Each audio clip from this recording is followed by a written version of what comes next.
नमस्कार, मैं हूं अनुराधा प्रसाद। पूरी दुनिया में एक अजीब सी बेचैनी है।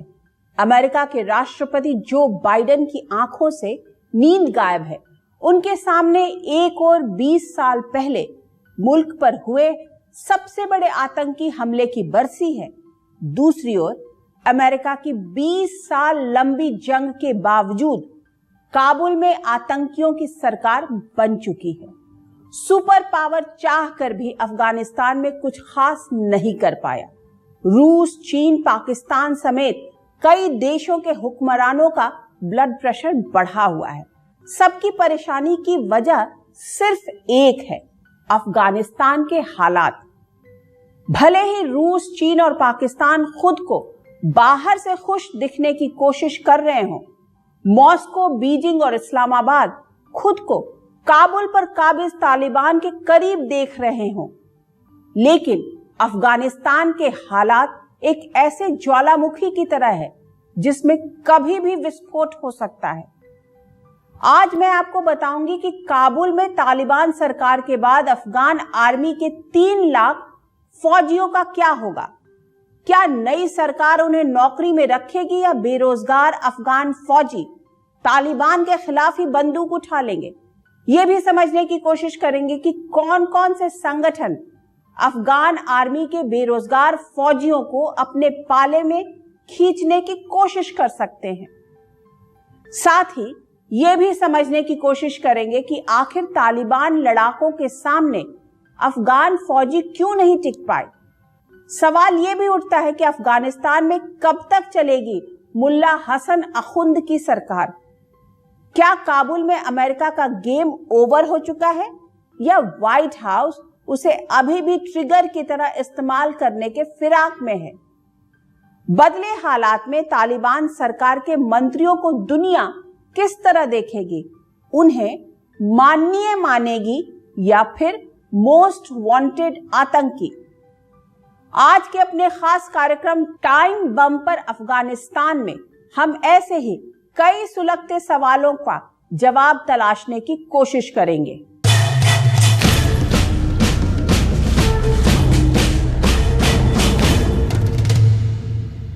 सुनने में बड़ा अजीब और सनसनीखेज लगता है टाइम बम पर अफगानिस्तान, लेकिन वहां के हालात ही कुछ ऐसे हैं।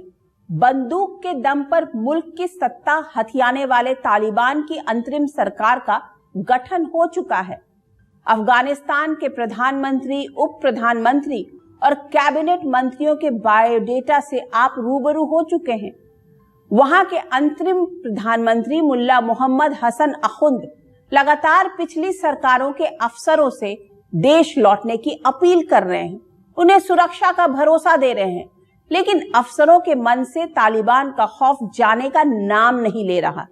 बंदूक की ट्रिगर दबाने में एक्सपर्ट तालिबान लड़ाकों की समझ में धीरे धीरे आने लगा है कि मुल्क चलाना कितना मुश्किल काम होता है। अफगानों के मिजाज से वाकिफ लोगों की सबसे बड़ी चिंता उन फौजियों को लेकर है जिन्होंने तालिबान के कब्जे के बाद डर कर मुल्क छोड़ दिया या विरोधी गुटों में शामिल हो चुके हैं। पिछली अफगान सरकार की फौज में 3 लाख से ज्यादा अफसर और जवान थे। तालिबान के साथ भी करीब 70,000 लड़ाके हैं। अब सवाल उठता है कि आर्थिक तंगी से जूझ रही तालिबान सरकार करीब 4.25 लाख फौजियों का खर्च कैसे उठाएगी।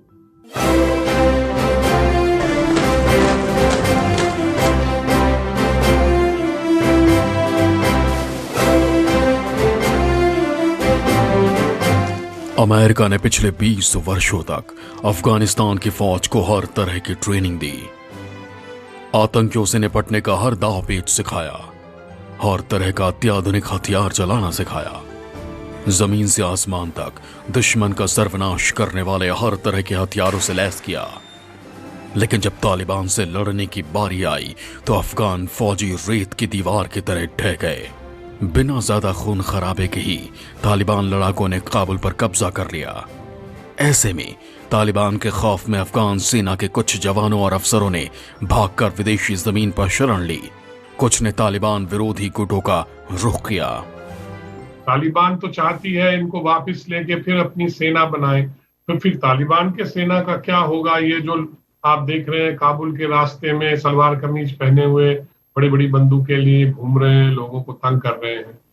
तो मुझे लगता है जो फॉर्मर अफगान आर्मी के लोग थे वो अपनी अपनी जगह चले गए हैं। अब वो उसमें से जो रेजिस्टेंस अभी अफगानिस्तान में आशंका जो है, जो बनने वाली है, तो वो उसमें ज्वाइन कर सकते हैं। और कुछ जो टेररिस्ट ऑर्गेनाइजेशंस हैं वो तंग आके शायद उनके साथ भी ज्वाइन कर सकती है। अफगान फौज से निकले कुछ फौजी पंजशीर की नेशनल रेजिस्टेंस फ्रंट से जा मिले और अहमद मसूद की अगुवाई में तालिबान लड़ाकों को कड़ी टक्कर दी।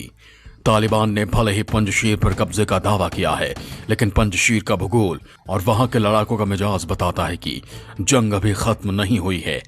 ताजिक इतनी आसानी से तालिबान के सामने घुटने टेकने वाले नहीं हैं। इसमें कोई शक नहीं है कि तालिबान के लोग जो है उनको पूरा पाकिस्तान का समर्थन मौजूद है और एक प्रकार से वो इस समय अपने पूरे तरीके से कंट्रोल में करने का प्रयास कर रहे हैं। तो ऐसे में वो फौजियों का मानना यही होगा कि वो अभी इमीडिएटली तो मेरे ख्याल से लगता नहीं है कि बाहर निकलकर तालिबान को ज्वाइन करेंगे, क्योंकि जिस तरीके के हमने देखे हैं हालात कि कई जो सरकारी अफसर थे उनको जो है पनिश किया गया है, मारा गया है और तरह तरह के प्रताड़ित किया गया है। तो हम समझते नहीं है कि फौजी लोग इतनी आसानी से ज्वाइन करेंगे। ऐसे में सवाल उठता है कि अफगान सेना के ट्रेंड जवान अगर मुल्क के अलग अलग तालिबान विरोधी गुटों के साथ मिल गए तो क्या अफगानिस्तान में खून की नदियां नहीं बहेंगी? हजारा उज़्बेक जैसे दूसरे समुदाय भी तालिबान के खिलाफ बंदूक उठाने में देर नहीं लगाएंगे, क्योंकि उनकी फौज के लिए भी बहुत ही कुशल और हर तरह के हथियार चलाने में माहिर लड़ाके मिल जाएंगे। ज्यादातर लोग तालिबान के साथ मिलेंगे और ये पूरी दुनिया के लिए एक खतरे की बात है।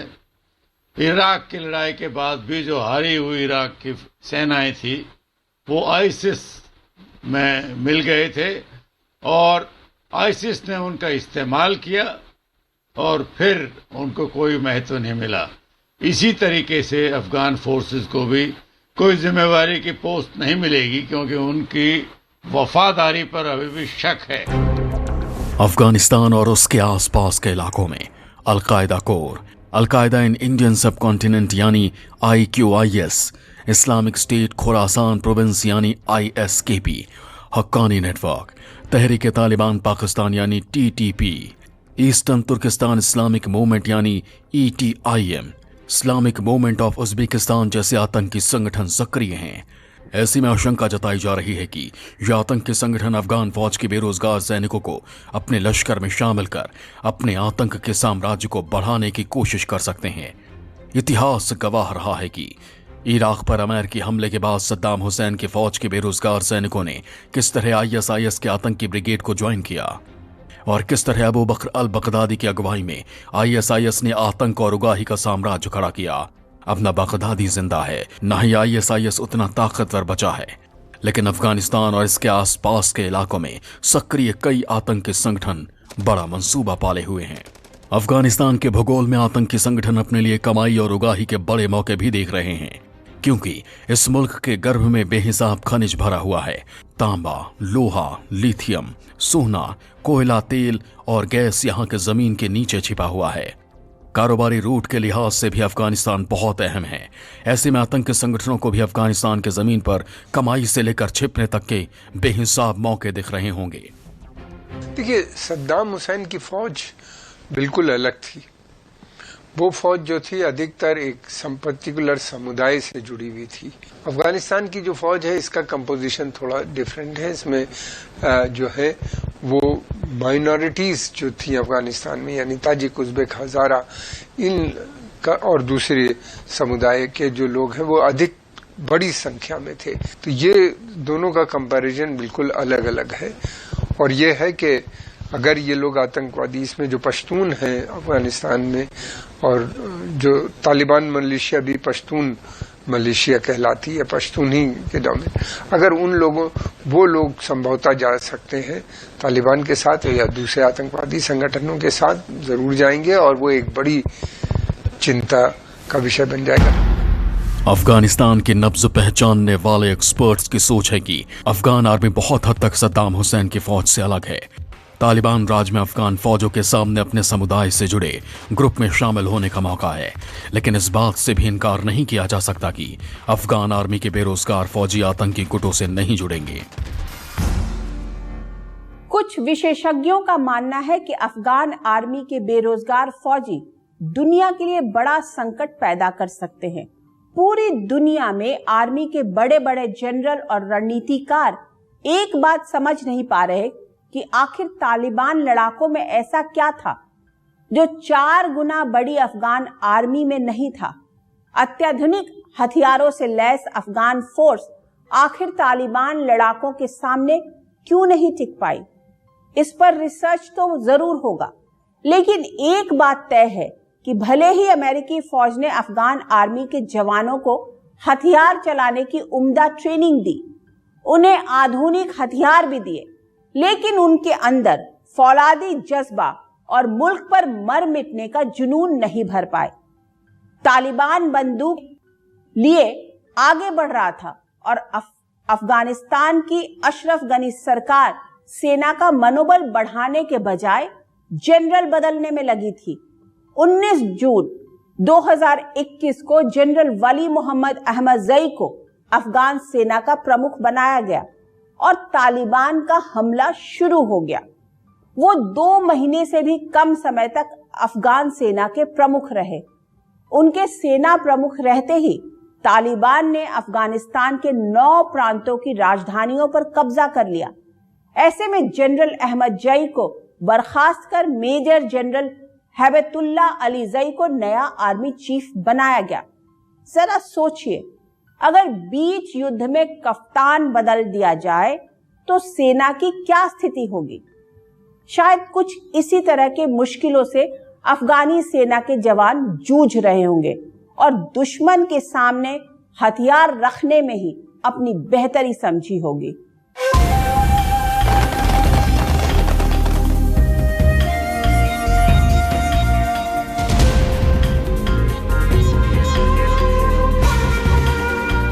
हाथों में अत्याधुनिक हथियार थामे तालिबान लड़ाकों ने आखिरकार 15 अगस्त को काबुल पर कब्जा कर लिया। जिस तरह से तालिबान ने पूरा अफगानिस्तान पर कब्जा किया, उससे सवाल उठने लगे कि आखिर तालिबान लड़ाकों को ट्रेनिंग कहां से मिली? कहीं वो लड़ाके तो नहीं जिन्हें अमेरिकी आर्मी ने ट्रेनिंग दी और बाद में पाला बदलकर ये तालिबान के साथ जा मिले? दरअसल इस शक की वजह तालिबान लड़ाकों के हथियार पकड़ने और लड़ने का अंदाज है। काबुल पर कब्जे के दौरान की तस्वीरों में तालिबान लड़ाके ने जिस तरह से हथियार पकड़े हुए हैं, वैसा सामान्य तौर पर प्रोफेशनल आर्मी के ट्रेंड जवान ही करते हैं। इतना ही नहीं, पठान लड़ाके जिस तरह के कपड़े पहनते हैं, उनके लिए आर्मी की जंगी पोशाक पहनना आसान नहीं है। लेकिन जिस तरह से अमेरिकी जवानों की वर्दियां हाथ लगते ही तालिबान लड़ाकों ने पहन ली, साजो सामान से तुरंत लैस हो गए और किसी प्रोफेशनल आर्मी की तरह आगे बढ़ने लगे। तस्वीरें बता रही हैं कि नए रूप में तालिबान लड़ाके जरा भी असहज महसूस नहीं कर रहे थे। ऐसा लगा जैसे तालिबान लड़ाके अमेरिकी हथियारों और साजो सामान से पहले से अच्छी तरह परिचित हैं। काबुल के कब्जे के दौरान चंद एक तालिबान लड़ाके जिस प्रकार से हथियार पकड़ रहे थे, वो कोई साधारण पठान या आतंकी नहीं था, बल्कि कोई प्रोफेशनल आर्मी के जिस तरह जवान होते हैं, और खासकर जिस प्रकार से पिस्टल ग्रिप हथियार का पकड़ा था, जहां उसकी कलमे वाली उंगली थी, इस साफ जाहिर करता था कि ये एक साधारण पठान या फिर तालिबानी नहीं है, बल्कि कोई प्रोफेशनल आर्मी का सैनिक है।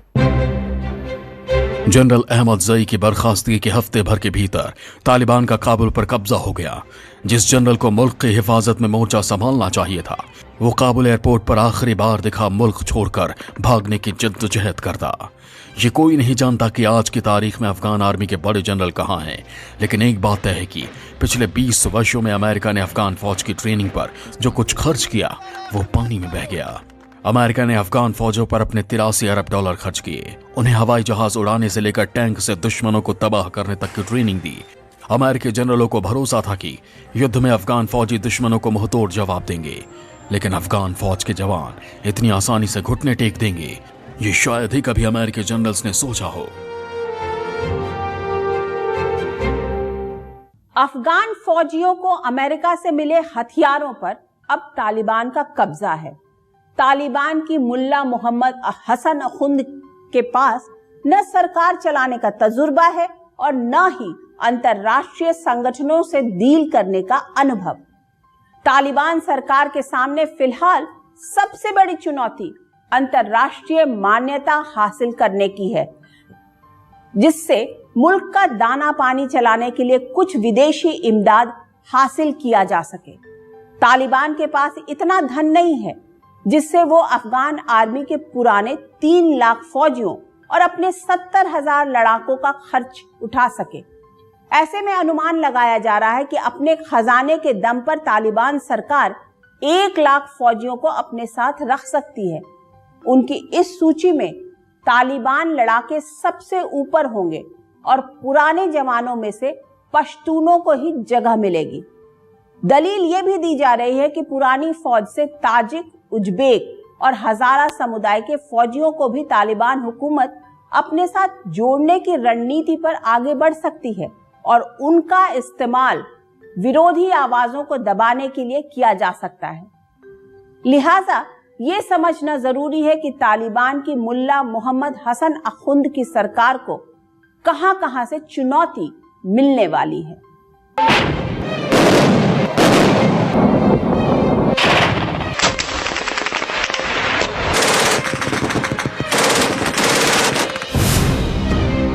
अफगानिस्तान के राष्ट्रपति रहे अशरफ गनी ने भागकर संयुक्त अरब अमीरात में शरण ली है।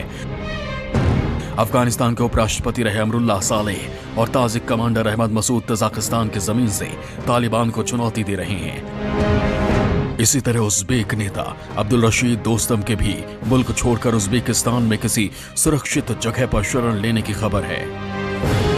हजारा समुदाय के गुरिल्ला नेता अब्दुल गनी अलीपुर तालिबान के सामने सरेंडर के बाद से ही गायब हैं। अटकलें लगाई जा रही हैं कि वो ईरान में शरण ले सकते हैं। मतलब अफगानिस्तान में गृह युद्ध की भूमिका पूरी तरह तैयार है। अब एक कर समझते हैं कि तालिबान के खिलाफ कहां-कहां से मोर्चा खुला है और आने वाले दिनों में कहां-कहां से खुल सकता है। काबुल से 150 किलोमीटर उत्तर में बसी पंजशीर घाटी का मिजाज हमेशा अलहदा रहा है। तालिबान के पहले शासन में भी पंजशीर की स्थिति स्वायत्त क्षेत्र जैसी ही रही। भले ही पठानों की तुलना में ताजिक अल्पसंख्यक हैं, लेकिन उनमें आपसी एकजुटता बहुत अधिक है। ऐसे में इन्हें पड़ोसी मुल्क तजाकिस्तान से भी समर्थन मिलता रहा है। बहुत सारे वहाँ गुट्स हैं, एथनिक ग्रुप्स हैं, तो ये रेजिस्टेंस बढ़ सकता है। तालिबान के अभी मतलब बंदूक पे जोर पे नोक पे उन्होंने सरकार बना ली है। अब अंतरिम कह रहे हैं, पता नहीं आगे क्या करेंगे। अंतरिम का मतलब ये वो दिखाना चाहते हैं कि अभी हम शायद किसी और को भी ले लें। पहले तो उन्होंने बड़ी बड़ी बातें करी थी कि हम समावेशी सरकार बनाएंगे, पर वो तो हुआ नहीं, अब लगता नहीं कि होगा। तालिबान सरकार को अफगानिस्तान में सबसे बड़ी चुनौती पंजशीर में तालिबान लड़ाकों से लोहा लेने वाले अहमद मसूद से मिलेगी। काबुल पर तालिबान के कब्जे के बाद उपराष्ट्रपति रहे अमरुल्लाह सालेह भी मजबूती से अहमद मसूद के साथ खड़े हैं। इनके समर्थन में अफगान फौज के भी सैकड़ों जवानों के शामिल होने की खबर है। बल्ख प्रांत के गवर्नर रहे ताजिक नेता अता मोहम्मद नूर की मजार शरीफ शहर पर पकड़ मजबूत मानी जाती है। वो भारत से करीबी रिश्तों की वकालत करते रहे हैं। 67 साल के उज़्बेक नेता अब्दुल रशीद दोस्तम का जाउजैन, बल्ख, फरियाब और समनगर के कुछ हिस्सों में प्रभाव है। तालिबान के कब्जे के बाद दोस्तम धीरे से उज़्बेकिस्तान पहुंच गए। इनका भारत से खास जुड़ाव रहा है। माना जा रहा है कि दोस्तम भी ज्यादा दिनों तक चुप नहीं बैठेंगे। एक पश्तून नेता हैं गुलबुद्दीन हिकमतयार, मुल्क के अमीर मुजाहिदीनों में से एक हैं। गुलबुद्दीन के बायोडेटा में काबुल में भारत के खिलाफ हमले करवाने का कारनामा दर्ज है। ये पाकिस्तानी इशारों पर नाचने वाली कठपुतली से ज्यादा नहीं है, लेकिन गुलबुद्दीन को तालिबान की अंतरिम सरकार में जगह नहीं मिली है। ऐसे में तालिबान के खिलाफ मोर्चा खोलने वालों की लिस्ट में गुलबुद्दीन का नाम भी ऊपर रहने के चांस ज्यादा हैं। जिस प्रकार से हालात बने हैं तो ऐसा लगता है कि इसमें अधिकतर लोग पश्तून ही हैं, बाकी लोगों को कोई मौका नहीं मिल रहा है। और पश्तून में भी जो लोग दोहा में इन्वॉल्व थे उनको एक तरीके से छोटे तबके का उनको रोल दिया गया है। तो हम समझते हैं कि ये बहुत ही इस समय स्थिति ऐसी है जो कि बिल्कुल कमजोर है। बंदूक के दम पर भले ही तालिबान ने काबुल समेत मुल्क के बड़े हिस्से पर कब्जा कर लिया, लेकिन एक बड़ा सच ये भी है कि तालिबान को कड़ी चुनौती अफगानिस्तान के भीतर से ही मिलने वाली है, क्योंकि तालिबान के अंतरिम सरकार के 33 चेहरे में से 30 तो पश्तून हैं।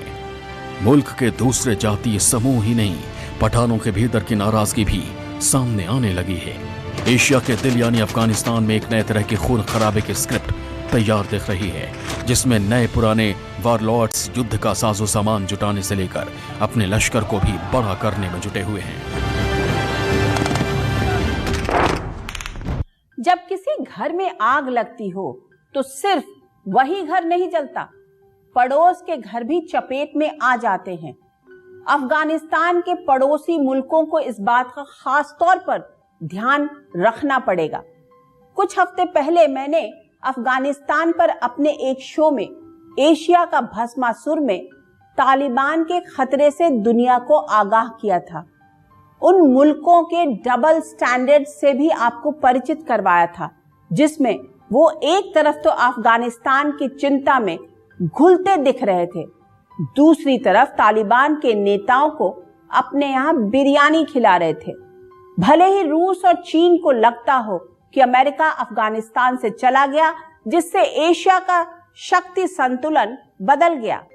भले ही पाकिस्तान के प्रधानमंत्री इमरान खान और उनके आर्मी चीफ कमर जावेद बजवा को लग रहा हो कि अचानक उसके मुल्क की अहमियत बढ़ गई है। अफगानिस्तान जैसे मुल्क में वो अपनी पसंद की सरकार बनवाने में कामयाब हो गए हैं। लेकिन एक चेतावनी भी है, तालिबान एक ऐसी आग है जिससे खेलना ठीक नहीं होगा, क्योंकि तालिबान की आग पहले पाकिस्तान और चीन तक ही पहुंचेगी, बाकी देशों का नंबर तो बाद में आएगा। पाकिस्तान और अफगानिस्तान के बीच 2670 किलोमीटर लंबी सरहद है। दोनों मुल्कों की सरहद का बड़ा हिस्सा खुला हुआ है, जहां से आना जाना बहुत आसान है।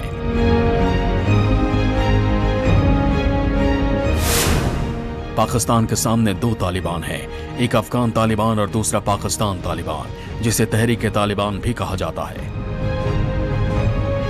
अफगान तालिबान से इस्लामाबाद की केमिस्ट्री तो बेहतर रही है, लेकिन पाकिस्तान तालिबान इस्लामाबाद के लिए बड़ा सिरदर्द रहा है। अफगानिस्तान डोरंड लाइन को अंतर्राष्ट्रीय सीमा नहीं मानता है और पाकिस्तान से लगी सरहद और सिंध नदी के कुछ हिस्सों पर अपना दावा करता रहा है। ऐसे में पाकिस्तान को डर सता रहा है, आने वाले दिनों में कहीं तालिबान ये ना कहने लगे कि वो 128 साल पुरानी डोरंड लाइन को नहीं मानता और आज की तारीख में पाकिस्तान के नक्शे में शामिल पेशावर, क्वेटा और मिरान शाह जैसे शहरों पर दावा करने लगे। ऐसे में पाकिस्तान के एक बार और टूटने के लिए माहौल बनने में ज्यादा समय नहीं लगेगा।